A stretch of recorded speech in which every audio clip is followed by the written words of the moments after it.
Karibu tena mpenzi mtazamaji, na bila shaka ni upeo wa TV47 tukiingia vile vile katika masuala ya Ukumbi. Lakini kabla sijaingia huko, ni kwamba nilivyokuelezea awali, aliyekuwa waziri wa elimu Prof George Magoha ameaga dunia kulingana na familia yake, kulingana na masuala yanayohusiana na moyo. Familia yake ikielezea kuwa alizirai mchana wa leo nyumbani kwake kisha kupelekwa katika hospitali ya Nairobi ambako aliweza kudhibitishwa na madaktari kuaga dunia. Nitakueleza kwamba kulingana na wengi ambao wanaendelea kumomboleza, akiwemo kinara wa ODM Raila Odinga, wanamtaja kama shujaa, kiongozi ambaye wengi watamuenzi katika masuala ya uongozi.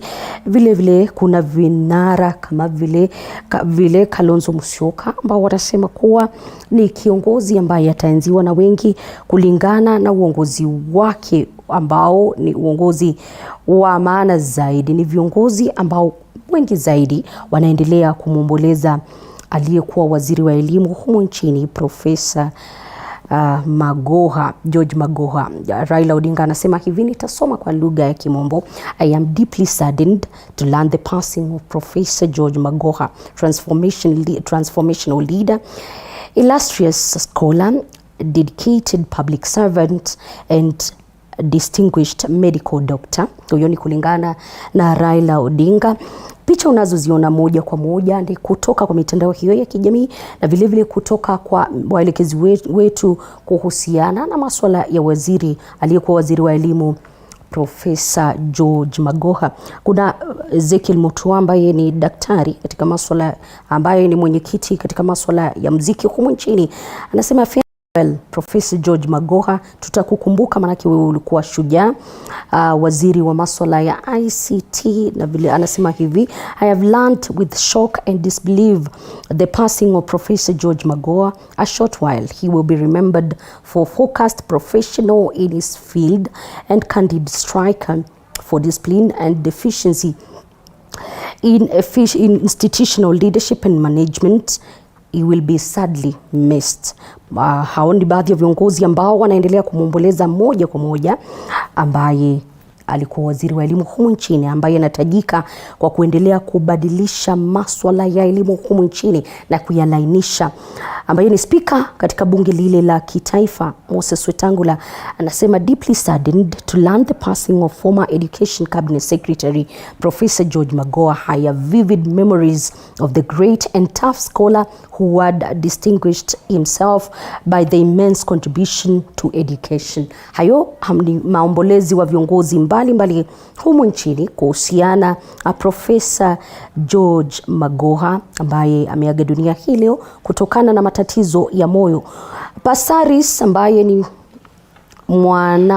ni mwakilishi wa kike humu nchini anasema pia ninajumuika na wengine kuweza kumomboleza Professor George Magoha. To an extent, he was one of the dedicated leaders and contributed much to education. Huyo ni kulingana na Pasaris. Lakini kwa sasa niruhusu tuvuke moja kwa moja tujumuike na mwanahabari wetu Flora Limukia aweze kutuelezea mengi kuhusiana na yale yanayojiri katika makafani ya Lee. Flora, iwapo unanipata, unaweza kutuelezea ni kipi ambacho kinajiri? Lakini naarifiwa na mwelekezi wangu wa familia itakuwa ikizungumza dakika 1-2 zijazo. Hebu kwa sasa tusikie.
What's her name? Maybe your name. My name? Your name. My name is Walter Mwanda. Just a minute.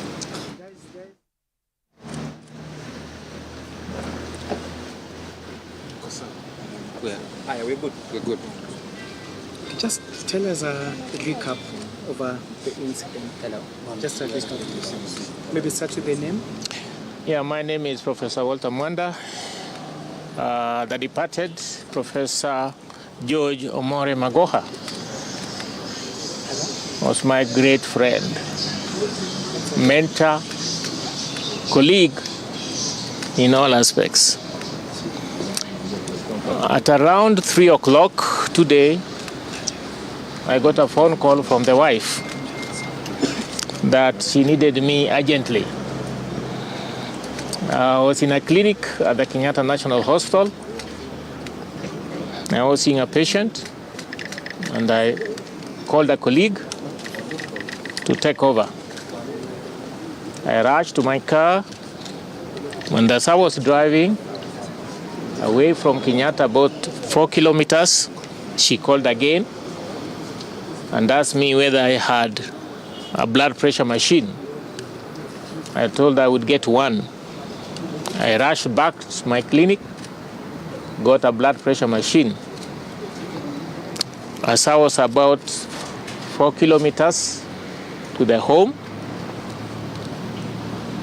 she SMS and asked me whether I could get an ambulance. And I was too close to home, their home. There was a traffic jam. They drove right to the home. At the gate, I met some attendants who rushed me in. I met the son at the door who rushed me straight to where he was. He was seated actually. He greeted me and said, "Oh, you have come." Then I said to take the blood pressure. It was not recording. At that time, he slipped off from his sitting position, and we carried him to the car.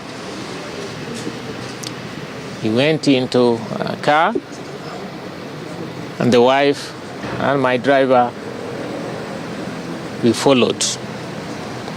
They were ahead of us about 200 meters. They reached about 10 minutes earlier than us. From the information, he had what we call a collapse. He was resuscitated back by the son, who is a medical doctor. And then 100 meters to the casualty of the Nairobi hospital, he collapsed again, was rushed to casualty. There was resuscitation, which took quite a bit of time, but they were not able to revive him. That was a short message. What I know is that I must say he was waiting for me, because he had told me some things about his life and his final days. And that has been fulfilled, and I shall continue doing so. Maybe how would you eulogize? A lot of Kenyans are sending tributes, including Don's former VCs. They are eulogizing the late professor as a hero in this nation. In all aspects, he was second to none in whatever duty and responsibility he undertook. He did his work diligently. He dedicated himself. He gave himself to whatever responsibility he was given. And as I said, we are pure mentoring. And people tend to think we do things the same way, although I'm not a public figure. But in private, we were the same in many ways, in many decisions. He never took a second position in anything. He would take a first position in whatever way. And there was no opposite of the right, the correct, the ideal. As a human being, of course, he had his other side. But that is interpretative. The only thing I can say, he was second to none in whatever responsibility he took and he was given. He was very respectful to the authorities. Maybe I remember his great days at the Senate of the University of Nairobi. He had such gifts, understanding of literally every situation, control of every situation. And I don't remember any single day that he never gave the correct position. And anybody defying that would finally realize that that was the correct position. There was something you asked me? yes. Yes, please. Have you been able to establish Okay. days? How was today his routine of the day? And I missed it because of the passing vehicles. In total, how many times did he collapse? First of all, how was his day like? And then the number of times he collapsed, including now the final one, the casualty. I think four times. He had a premonition and told his wife, I suppose, but he will get it from her, that his time had come and he was happy, everything was done. He then asked the wife to call the son and also the daughter-in-law. The rest you will get from the wife. And then at that time, he also said he wanted to see me. And the wife did the same. Called the son, called the daughter-in-law, and called me in that series. He was at home entirely the whole day. He was at home. You may know that he was making arrangements for the burial of his brother, whose body I think must have arrived today also from US. So over the last 6 weeks we have been communicating, but he's been extremely busy. I must say for the first time he didn't reply to my call on Saturday. But then later on I called him using another number and we discussed the way forward with regards to arrangement of his brother's death. Did he have a history of any medical condition? Well, at his age, yes, most certainly, yes. Thank you. Thank you so much. Thank you.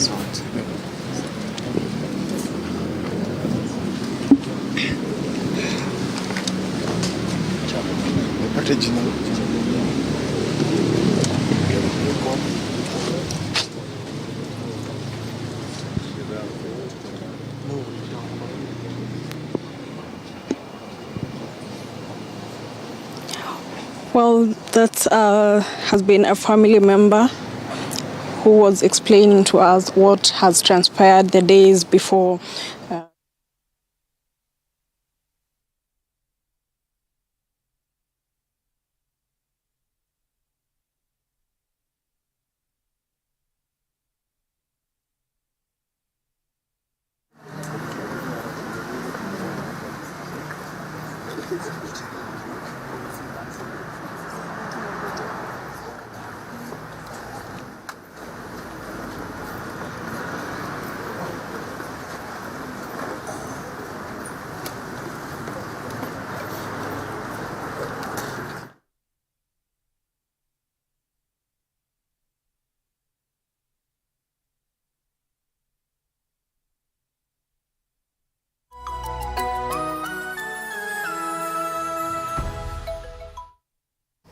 Bila shaka mpenzi mtazamaji, hizo ni picha za moja kwa moja kutoka eneo lile ama yale makafani yali ambapo mwili wake Profesa George Magoha ambaye alikuwa waziri wa elimu umepelekwa, familia yake ikisema kuwa hili lilitendeka kwa ghafla mchana wa leo na kisha baadaye akaelekezwa katika hospitali ya Nairobi ambapo familia ilitangaza kuwa ameaga dunia. Na bila shaka sisi ndani ya TV47 tupo hapa kuhakikisha kwamba hili unalipokea kwa undani na vile vile unaweza kuelewa mengi zaidi kuhusiana na taarifa hiyo.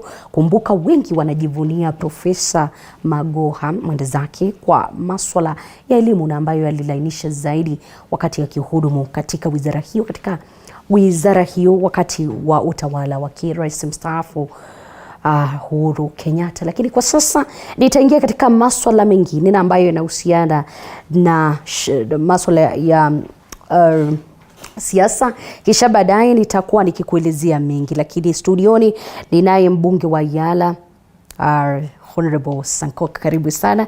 Asante sana kupata nafasi kuzungumza nami. Nitakupa nafasi hii kuweza kumwomboleza Magoha. Kwanza tumeshtuka sana kwa sababu kifo ya Magoha, Profesa Magoha, inaguza watu wengi sana. Mimi nilimjua Magoha nikiwa mwanafunzi chuo kikuu ya Nairobi. He was our dean in medical school. Na pia wakati sisi tulitoka, amekuwa vice chancellor wa University of Nairobi. Na katika kazi yoyote ambao alifanya kwa bidii na anajulikana kwa kuwa mtu mwenye anapenda discipline. Baadaye tulikuja kukutana pia na Magoha wakati ambao aliteuliwa kama waziri wa elimu. Nikiwa mbunge mteule katika the 12th parliament. Na nilikuwa katika committee ya appointment. Kwa hivyo mimi nilimvet Magoha. Talk of the hander becoming the handed. He was my dean in medical school. Kidogo nikakuwa mdosi wake wakati ambao nilikuwa na mvet katika bunge la 12. Kwa hivyo Kenya imepoteza shujaa ambao track record yake inajulikana. Na hatutasahau ile marks ambao amewacha katika Kenya mzima na hata ulimwenguni. Unakumbuka kwamba alikuwa baadhi ya wale wanasayansi 1000 ambao walitambulika ulimwengu mzima. Nafikiri ilikuwa mwaka wa 2001. Kwa hivyo Magoha ni mtu ambao kuna rekodi ulimwengu mzima, na wanafunzi wote ambao walipitia University of Nairobi. Na unajua University of Nairobi is not any other university. Inaitwa the University of Nairobi. The best university East and Central Africa, the best university south of Sahara, the best university north of Limpopo. So kuwa vice chancellor wa chuo kikuu ya Nairobi, wewe umekubalika. Kuwa waziri wa elimu, umekubalika ya kwamba utaweza guide our nation towards the proper road of prosperity, because education, of course, is the key to every development, socio-economic agendas of our nation. Kwa hivyo, may soul rest in peace. Na tuko pamoja na familia wakati huu wanaomboleza. Wajue wanaomboleza na Wakenya wengi. Na Magoha sio tu mtoto wao, lakini Magoha ni wetu sisi wote na tunamuomboleza sisi wote. Na si tunasema roho yake ilale palipo na wema. Viongozi mbalimbali wakiendelea kumwomboleza Magoha kwa kile wanataja kuwa shujaa katika masuala ya elimu, na vile vile wanamtaja kama kiongozi ambaye aliyeshika chochote na kikalainika, asiyependa mzaa katika masuala mbalimbali. Na wengi wanahisi Mungu angempa nafasi labda hata katika serikali hii angeongoza ama angeshauri zaidi katika masuala ya elimu. Alikuwa anapenda ukweli sana. Wakati nilikuwa suspended kutoka chuo kikuu, yeye alikuwa Dean of Medicine University of Nairobi. Nakumbuka akiniongelesha akiniambia, usijali, wamekufukuza chuoni, lakini ila akili uko nayo kichwani ibebe uende nayo. Kwa hivyo uliwahi kuwa chini yake na baadaye mambo yakakuwa jinsi yalivyo. Yes. Lakini siasa za nipe nikupe zinaendelea kuchukua ama kuchacha kila uchao. Mrengo wa Azimio One Kenya unaoongozwa na Raila Odinga ukishikilia kamwe hautambui urais wa William Ruto na serikali ya Kenya Kwanza. Kwa upande wake Rais William Ruto na naibu wake Rigathi Gachagua wanashikilia kuwa hawatakuwa na handshake na kuwa hawatakubali chochote kinachohusiana na salamu za heri ama salamu za maridhiano kuhusiana na swala hili. Haya yanajiri huku wabunge vile vile wakikosa kuhudhuria mafunzo ya maelekezo ya bunge kwa ukosefu wa pesa za ustawi wa maeneo bunge zinazofahamika kama NGCDF kama walivyoahidiwa kabla ya mwaka 2022 kukamilika na wakielekea mapumziko. Hii leo katika ukumbi wa siasa tutakuwa tukiangazia hilo na mengine mengi katika masuala hayo yanayohusiana na siasa, na kama nilivyosema ninaye mbunge sio mbunge mteule bali ni mbunge katika bunge la Afrika Mashariki Yala David Ole Sonko. Unajua naibu wa rais kuizi, ukisema naibu wa rais unafikiri ni William Ruto. Ukisema mbunge mteule unafikiri ni Sangoko. Wewe Liza, jua this time round I have been elected. Sasa mambo yamebadilika. Nitaanza kwa kusema hili kutokana na mkutano wa jana. Tumerejelea katika masuala ya maandamano. Liza, unajua saa hizi mimi ni mbunge wa East Africa Legislative Assembly. Lakini bado upo hapa Kenya. Na ningetaka sana kama ungekuwa unaniuliza maswali. Nitakuuliza bado East Africa. Nitauliza, lakini hapa hii siasa ya local, hii ya kijiji sasa iko na wenyewe. Unaita Kenya kijiji. Tuko na nchi 7 ambao tunawakilisha. Kenya yetu kijiji. Tuko na nchi 7 ambao tunawakilisha. Ngoja kidogo. Kuna nchi 7 ambao tunawakilisha na peperusha bendera ya Kenya.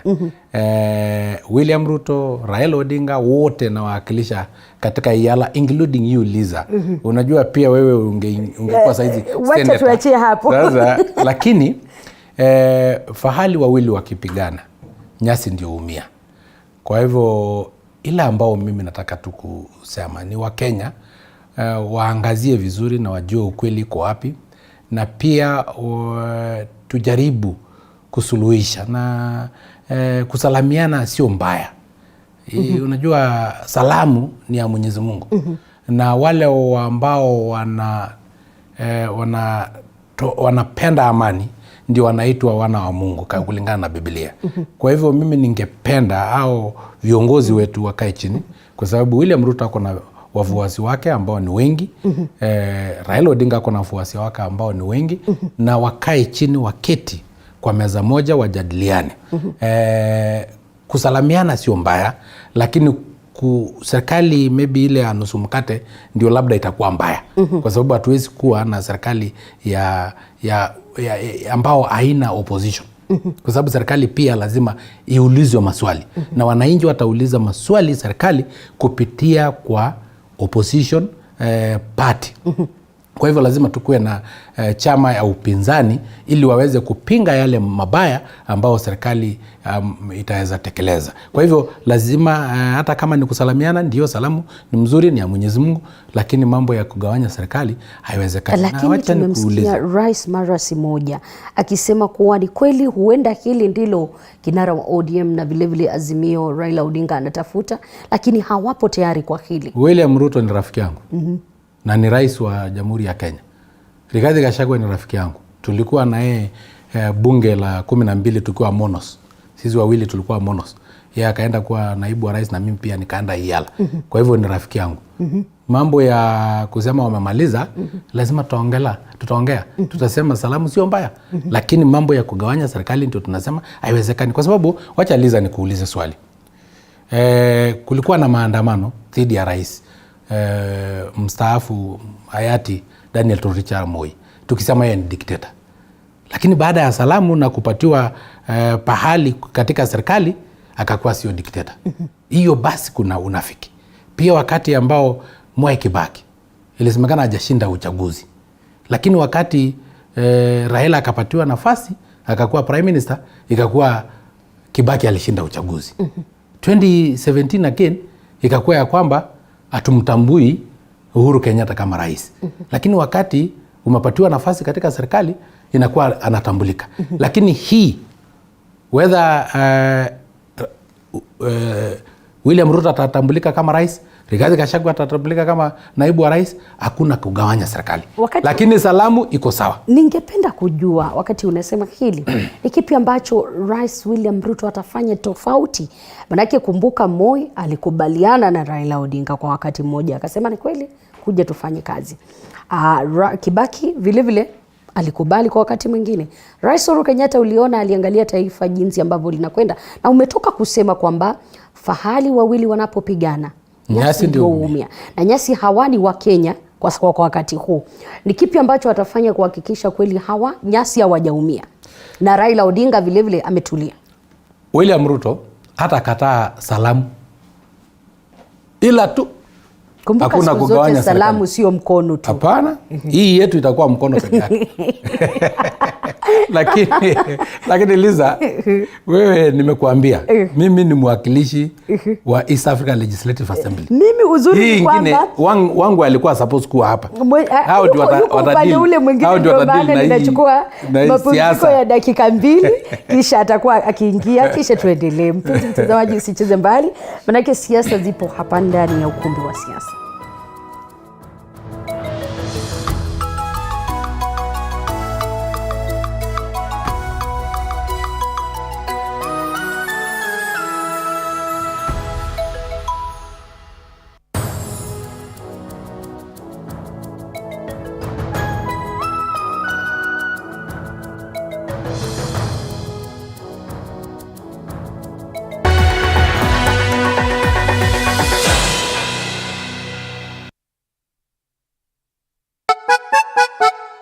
Tonadol Extra imetengenezwa kwa njia spesheli kupambana haraka na maumivu ya kichwa, mwili na hata meno. Tonadol Extra, hakika maumivu yakizidi, pata ushauri wa daktari. Are you looking for a college that will shape your future career? At Candy College of Beauty and Applied Sciences, we offer advanced courses with personalized attention to our students. Come and get your diploma or certificate in cosmetology, hairdressing and beauty therapy, diploma in community development and social work, or certification in catering and accommodation operation. We also offer diploma in nutrition and dietetics and many more. All of our graduates have secured employment in the job market, while others have gone into entrepreneurship. What are you waiting for? Join us today. For more information on how you can enroll, visit us at the London Beauty Building, 5th floor, Taveta Road, Nairobi, or call us on 0726 031 109 or 0784 515 606. Facebook, Candy College of Beauty and Applied Sciences, or on Instagram, Candy College of Sciences. Our January intake is ongoing. Candy College of Beauty and Applied Sciences is the cutting edge college.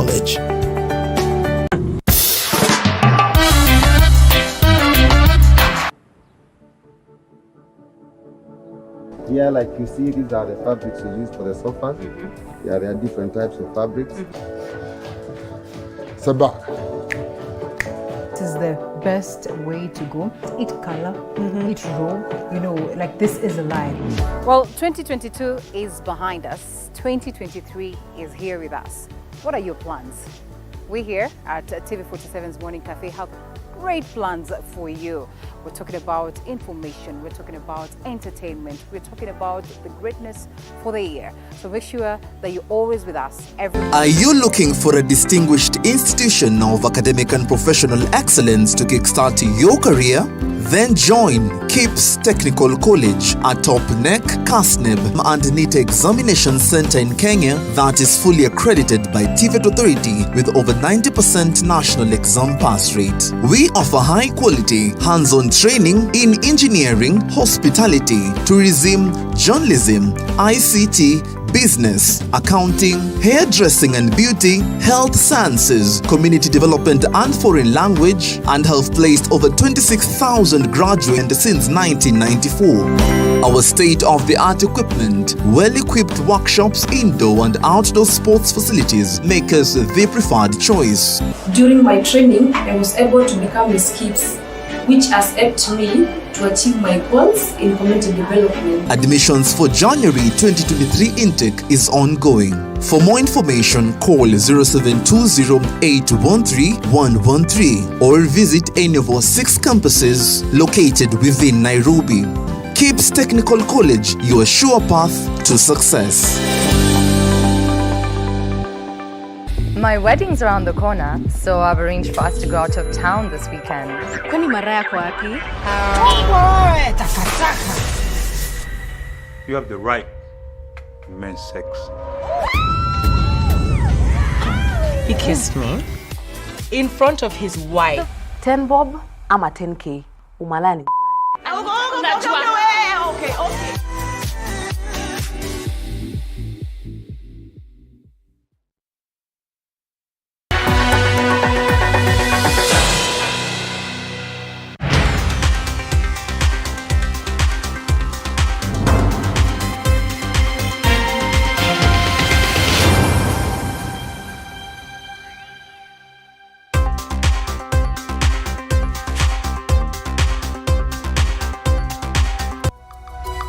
Karibu tena mpenzi mtazamaji katika ukumbi wa siasa, tukiangazia masuala mbalimbali kuanzia humu nchini mpaka bunge la East Africa ama la Yala ambalo linawakilisha humu nchini na nikiwa na mwakilishi wake katika studio zetu, lakini tukiangazia zaidi masuala yanayohusiana na ubabe wa kisiasa ambao unaendelea kushuhudiwa humu nchini.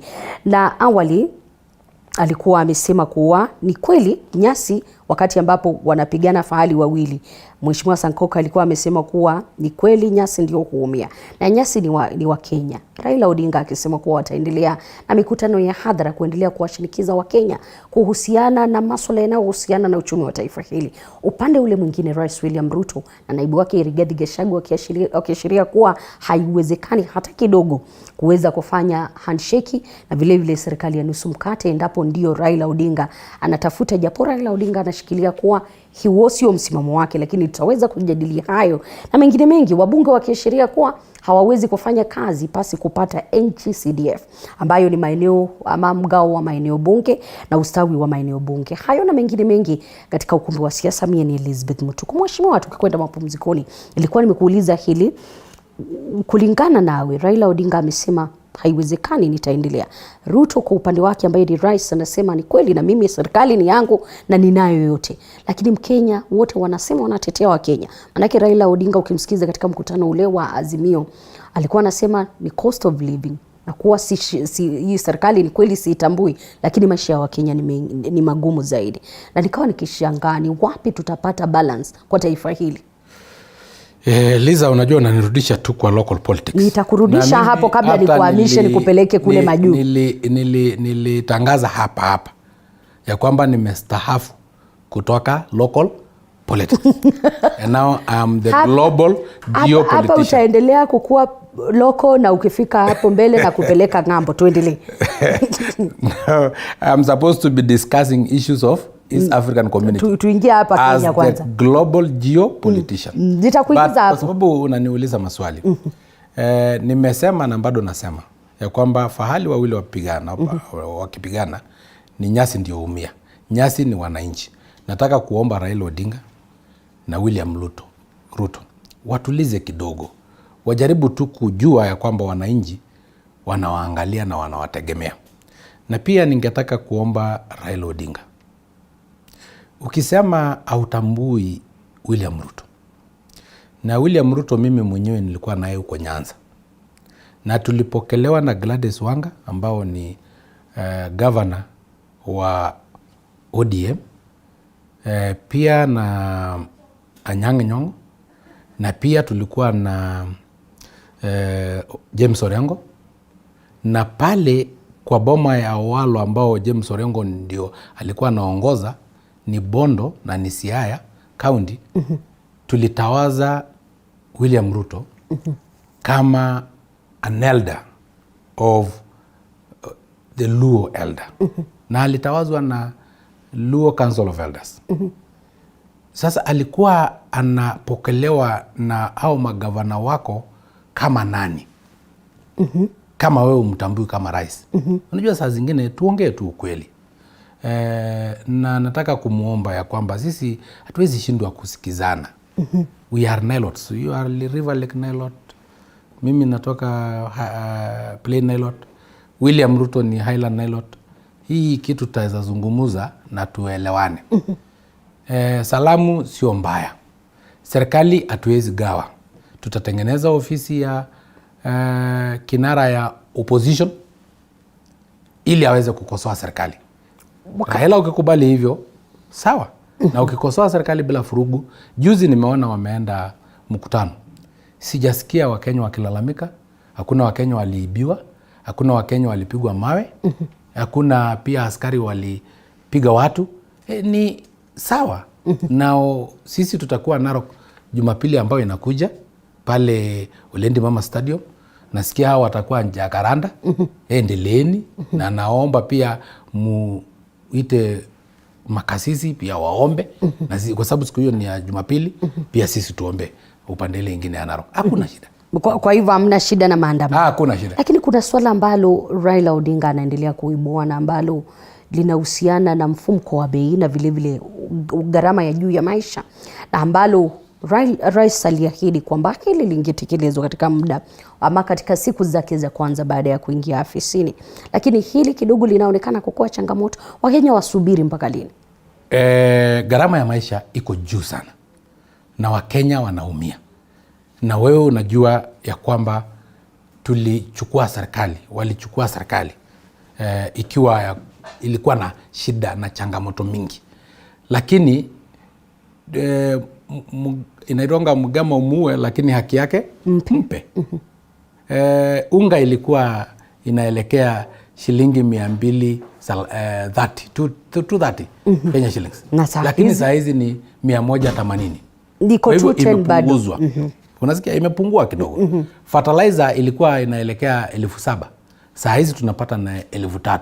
Na ni msimu wa kupanda. Na hapa ndio nitakuuliza, hizi ahadi ambazo mnatoa kwa viongozi kwa Wakenya wakati ambapo mnatafuta uongozi, huwa ni ahadi za kweli na ambazo mnajua zinaweza kutekelezwa, ama ni ahadi za kutafuta tu kura kwa wakati?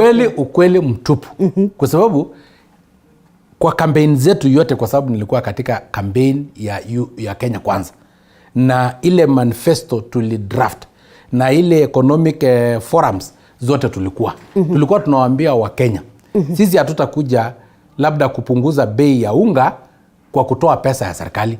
Hapana, tutaongeza kusalishaji ya unga ili kwa sababu ya supply and demand curve bei kuje chini. Na hiyo rate tumeshafanya kwa sababu fertilizer inaingia katika usalishaji, ili tukizalisha chakula bei ya chakula inarudi chini. Na kwa sababu ya ile mbolea ambao tulitoa awamu ya kwanza, ile vyakula ya kuiva haraka kama maharagwe na hizo zingine imeweza kushukisha bei ya unga mpaka ikakuwa shilingi 180 kutoka kwa 230. Hii unajua hiyo ni plus, na msitulaumu kwa kitu ambao tumeshafanya. Tulisema mambo ya hustler fund, tumetimiza hatujatimiza. Acha nisiongelee masuala ya fuel. At least haijaenda 200, lakini iko 170. Lakini ni ahadi ambazo alisema nikiweka Biblia chini hii kila kitu kitakuwa kimetekelezwa. Yaani ili nitauliza, hiyo ni miracle, ni kama kutembea juu ya maji kama venye Yesu alitembea. Alijatekeleza mheshimiwa. Tulisema kwa siku 100 ambazo hizi ndio zitafanyika. Kwa nikiekelea Biblia chini, wale majaji wa mahakama kuu ambao hawakuteuliwa ndawateua. Aliteua au kuteua? Sisemi, lakini mimi niko kwa gharama ya maisha. Kufikia Disemba kutakuwa na hustler fund. Iko ama hakuna? Nikiweka Biblia chini, na hiyo clip hata tuko nayo. Toa hiyo clip, hakuna. Alisema nikiweka Biblia chini gharama ya maisha itakwenda chini. Nikiweka Biblia chini, yes, wale majaji ambao hawakuteuliwa ndawateua. Bei ya unga itashuka mheshimiwa. Sasa umeanza kubadilika. Tulisema umeanza kubadilika na siwezi kukuruhusu. Lakini kuna kitu ambacho umesema.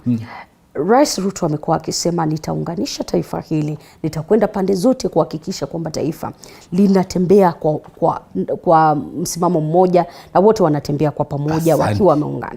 Lakini wakati ambapo wanasema vile, ni vigumu sana kuweza kumleta Raila Odinga katika meza na viongozi wa Azimio na kusema nyinyi pia ni Wakenya, kisha tusonge mbele kwa pamoja.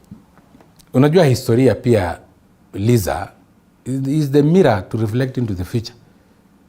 Tunajua Raila Odinga Kenya anatafuta saa zingine. Kwa hivyo ngoja kwa sasa Rais William Ruto na Rigathi Gachagua waliahidi wataleta Wakenya pamoja. Kuwa Homa Bay si ni kuleta Wakenya pamoja. Ni kweli nakubali. Kukubali kuongea na James Orengo na kusalimiana. By the way, James Orengo walisalamiana na William Ruto karibu mara 10 nikiangalia. Tukiwa Homa Bay, tukiwa Kisumu, tukiwa Bondo Siaya, tukiwa Jaramogi Oginga University of Science and Technology. Hiyo ni salamu ambao tunasema tunakaribisha. Hata Raila tunamkaribisha kwa salamu. Na tufanye salamu ya maendeleo ya wananchi. Sio ya mimi kupata kazi ndio mimi nipate mshahara, ya maendeleo ya wananchi. Na ndio sababu tulikuwa pale Siaya, Bondo kwa Raila Odinga. Tukaahidi hii barabara itengenezwe na hata zingine zilikuwa zimeshaanza kutengenezwa. Ile miradi ilikuwa imekwama, zote zitaendelea kwa sababu tunataka maendeleo. Hao magavana walikuwa wanakuja kwetu na ni wa ODM kwa sababu wanataka maendeleo na wanajua tutapatiana maendeleo. Kwa hivyo kuunganisha Wakenya tumeshaunganisha. Rais William Ruto ameenda Central Kenya, ameenda Northern Kenya, ameshaenda Nyanza, ameenda Western, atakuja South Rift kwa Wamasai Narok 29th.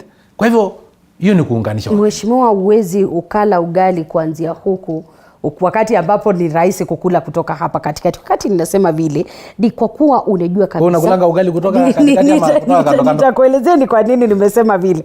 Wakati ambapo ugali huko katikati naanzia hapo katikati ni moto. Wakati ambapo Raila Odinga katika uchaguzi uliokamilika wa Agosti tarehe 9, ukiangalia Raila alipata kura zake milioni kadhaa. Yes. Na Rais William Ruto alipata kura zake milioni kadhaa. Na ukiangalia the difference ilikuwa kidogo sana katika uchaguzi huu. Kumaanisha kwamba endapo Raila Odinga, iwapo rais angependa kuendelea mbele, haya ni maoni yangu na fikira zangu, uoni kidogo anahitaji tu kumuita huyu kidhara. Ni kweli anaendelea kuunganisha taifa, lakini nimekuuliza iwaje vigumu sana kwake, na nyinyi ni washauri marafiki wake Rais William Ruto, kumuita pamoja na kusema njoo hapa ndugu yangu tusonge mbele ama tupange jinsi ambavyo itakwenda. Juzi unajua mimi ni fan wa Man U. Hasa nituchapa kidogo na bao ya dakika ya 90. Walichukua pointi yote 3. Unajua 100 meters mtu saa zingine anashindanga na sekunde na anaenda na gold. Ili hali wale wengine wanapata kenye inapatikana baada ya kuwa namba 2. There is no number 2 in politics. Whether imeshindwa kidogo ama kwa kura milioni 2 ama kwa kura 200, bora umeshinda, wewe ndio rais, kwa sababu hiyo ndio demokrasia. Unless tubadilishe katiba, tuanze kusema ya kwamba mwenye anakuwa number 1 ndiye atakuwa rais, mwenye anakuwa number 2 ndiye atakuwa deputy rais, mwenye anakuwa number 2 ndiye atakuwa speaker. Hiyo katiba tujabadilisha. Kwa hivyo kwa saa hizi hako na watu wake na tunamheshimu na tunaheshimu hao watu wake. Ni wa Kenya pia. Na ndio sababu sisi tunawatafuta uko mashinani, uko Bondo, kwa sababu hao ndio walipiga kura, ndio walipigia watu kura. Kujeni tufanye kazi pamoja. Ikifika 2027, lakini kila kondoo, mheshimiwa, kila kondoo anajua kiongozi wake. Yes. Na kiongozi wa Kenya ni William Ruto. Ninakubaliana na wewe. Kila kondoo wanajua kiongozi katika taifa hili, mheshimiwa, na uwezi kusema kila kondoo anajua kiongozi wake. Na rais wa saa hizi mwenye amekula Biblia ni William Samoei Ruto. Kwa hivyo Wakenya wote. Na hapo ndio maana umetoka kusema eneo la North Rift, eneo la South Rift, eneo la Central na maeneo mengine. Nasema hivyo kwa sababu yote yako na viongozi mbalimbali. Yes, kwa sababu wako na governor huko. Ili taifa hili kusonga kwa pamoja, huoni hawa viongozi na ninakuuliza hivi maana yake najua una masikio ya rais. Mimi nasema kuna viongozi wao kwa sababu kuna viongozi ambao wamechagua. Kuna governor. Ndio sababu nimesema Orengo. Sikusema mwenye alipingana na Orengo, nikasema Gladys Wanga. Sikusema mwenye alipingana na Gladys Wanga kwa sababu ukisema ati lazima watu waletwe, mbona basi usemi Orengo aite ule mwenye walishindana naye? Huwezi kujua kwamba hawafaji kule wale mwingine Liza wacha kunirudisha kwa local politics. I retired from local politics. I'm now the global geopolitician. Niuliza maswala ya East African Community. Nitakuuliza hilo katika kipindi cha dakika 2 zijazo. Lakini wakati ambapo umesema hivyo, bado imenikumbusha kwamba wakati huu na wiki iliyopita kumekuwepo na taarifa za whistleblower ambaye alikulingana na Azimio One Kenya wanasema kuwa aliwaonyesha jinsi ambavyo wao walishinda katika uchaguzi uliokamilika. Na hili likawa nikifikiria hili litaendelea kwa wakati upi na huenda kukawa na ukweli ndani ya hili? Ukiwa na evidence huo unapeleka kwa baraza la wazee wa kijiji ama unapeleka kwa mahakama. Unajua Liza, lazima tuelezane ukweli.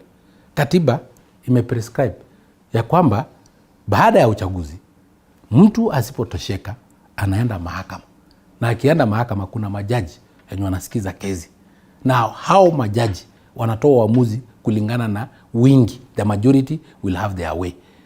Sasa hiyo whistleblower alikuwa wapi bila kuenda ku whistleblowing pale ndani ya wamepata taarifa hii kulingana na wao juzi tu? Unajua kulikuwa na nafasi ya kwenda kusema hiyo kutable kwa mahakama. In fact huyo mtu sio whistleblower, is an insider who have nothing good for this nation, who want to burn our nation.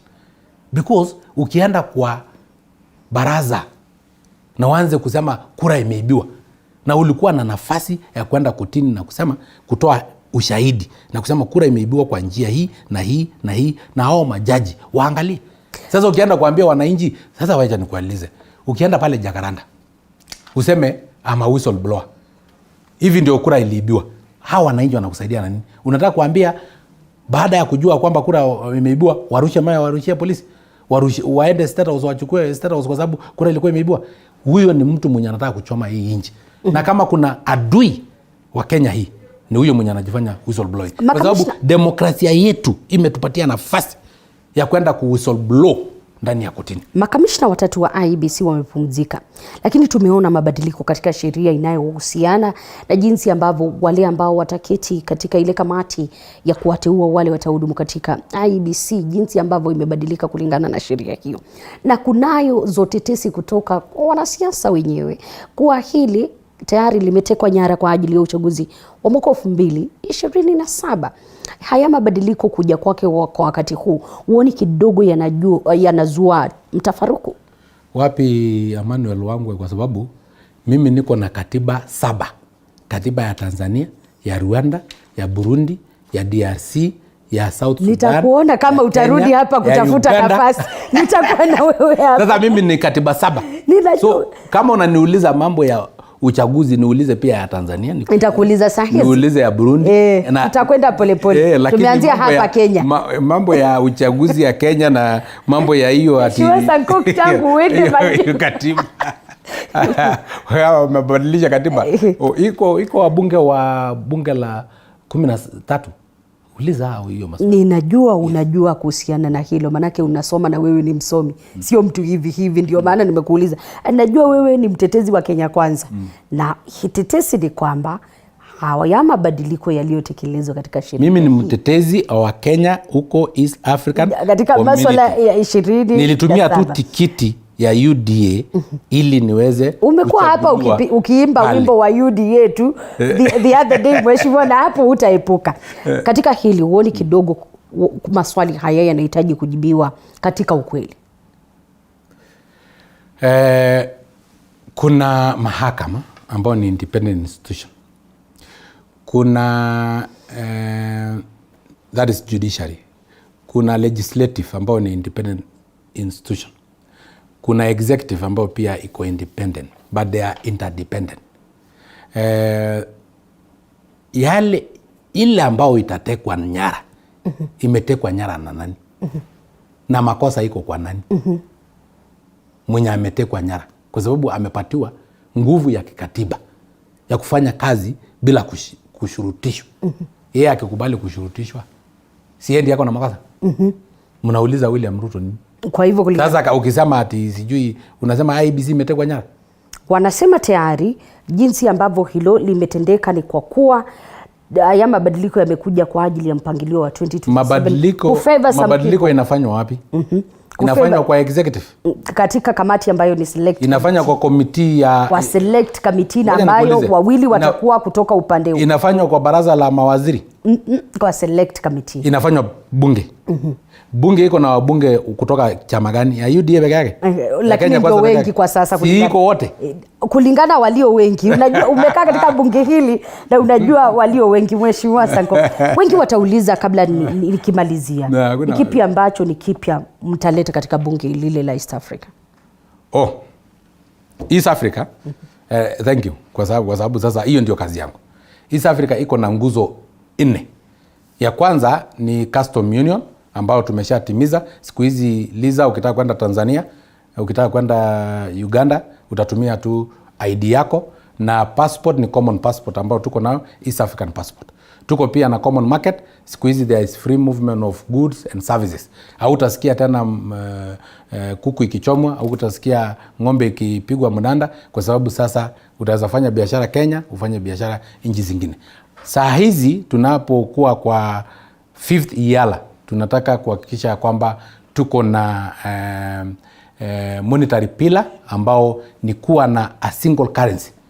Tutakuwa na East African shillings, kwa sababu hii dola, unajua Amerika hawana mafuta, hawana gold, hawana anything else, wanatuuzia hot air, wanatuuzia hii dola. Kwa sababu if I go today to DRC, I have to change Kenya shillings into dollars at a fee. And then ikifika DRC, ili ninunue kwa mama mboga, lazima ni change dollars into Congo's money at a fee. And this is what they sell to us. So if we have a 10 trillion inter-country business between the 7 countries, we end up losing a lot as fee of kuuziwa na kununua dollar. Kwa hivyo tunataka kuwa na East African dollar, which will be very more powerful, na itakuwa na uzito kuliko hata the American dollar. Alafu ya mwisho ambao tunatarajia kutimiza katika hii 5th IALA ni kuwa na federation, political federation. Political federation is the 4th pillar, ambao tutakuwa na jumuiya ya Afrika Mashariki ikuwa kama inchi. Tukiwa na rais mmoja na tukiwa na army, a single army. Kwa sababu leo Kenya iko na maybe 1,000,000 wanajeshi, na Tanzania pia, na Uganda pia. Tukileta wote pamoja, tutakuwa na wanajeshi 10,000,000. Nani atatusumbua tena? Hata Russia tutawauliza maswali. Hata United States of America tutawauliza maswali. Na baada ya kumaliza kuunganisha jumuiya ya Afrika Mashariki, tutaweza pia actualize the dream of our Pan-African forefathers like Muammar Gaddafi, Kwame Nkrumah na Julius Nyerere na Nelson Mandela, ya kuwa na the United States of Africa. Asante sana kunipa nafasi kuzungumza nawe. I will never take it for granted kwamba umepata nafasi kuzungumza nasi, na hiyo East Africa yenye unaendelea kujivunia, tutapata nafasi vile vile kuweza kuzuru na tuweze kuripoti masuala ya kwenu, na mkosa kufanya kazi tutawapiga msasa. Asante sana mpenzi mtazamaji kuichagua kutegea TV47, runinga ambayo inakuwa kwa kasi, na nikirejelea taarifa za huzuni na tanzia kuhusiana na kifo chake aliyekuwa waziri wa elimu humu nchini Profesa George Magoha, ambaye aliaga humu nchini hii leo katika hospitali ya Nairobi. Nitasoma ujumbe na rambirambi zake mwenyekiti wa Board of Directors Mount Kenya University, Professor Simon Gisharu. The education fraternity has lost an icon who is believed in sanctity of education. Professor was strict professional who did not condone mediocrity. His legacy will live on. The Mount Kenya University fraternity joins the country in mourning the fallen hero. May his soul rest in peace. May God grant his loved ones the strength to overcome the difficult moments. Professor Simon Gisharu, Chairman, Board of Directors, Mount Kenya University. Huo ni ujumbe wake moja kwa moja mwenyekiti na mkurugenzi wa chuo kikuu cha Mount Kenya Professor Simon Gisharu, akimwomboleza mwenda zake Professor George Magoha, ambaye wengi watamkumbuka katika masuala ya elimu, viongozi wengi humu nchini wakiendelea kumwomboleza. Kwa heri kwa sasa. Jina langu ni Elizabeth Mutuku, zidi kutegea TV47.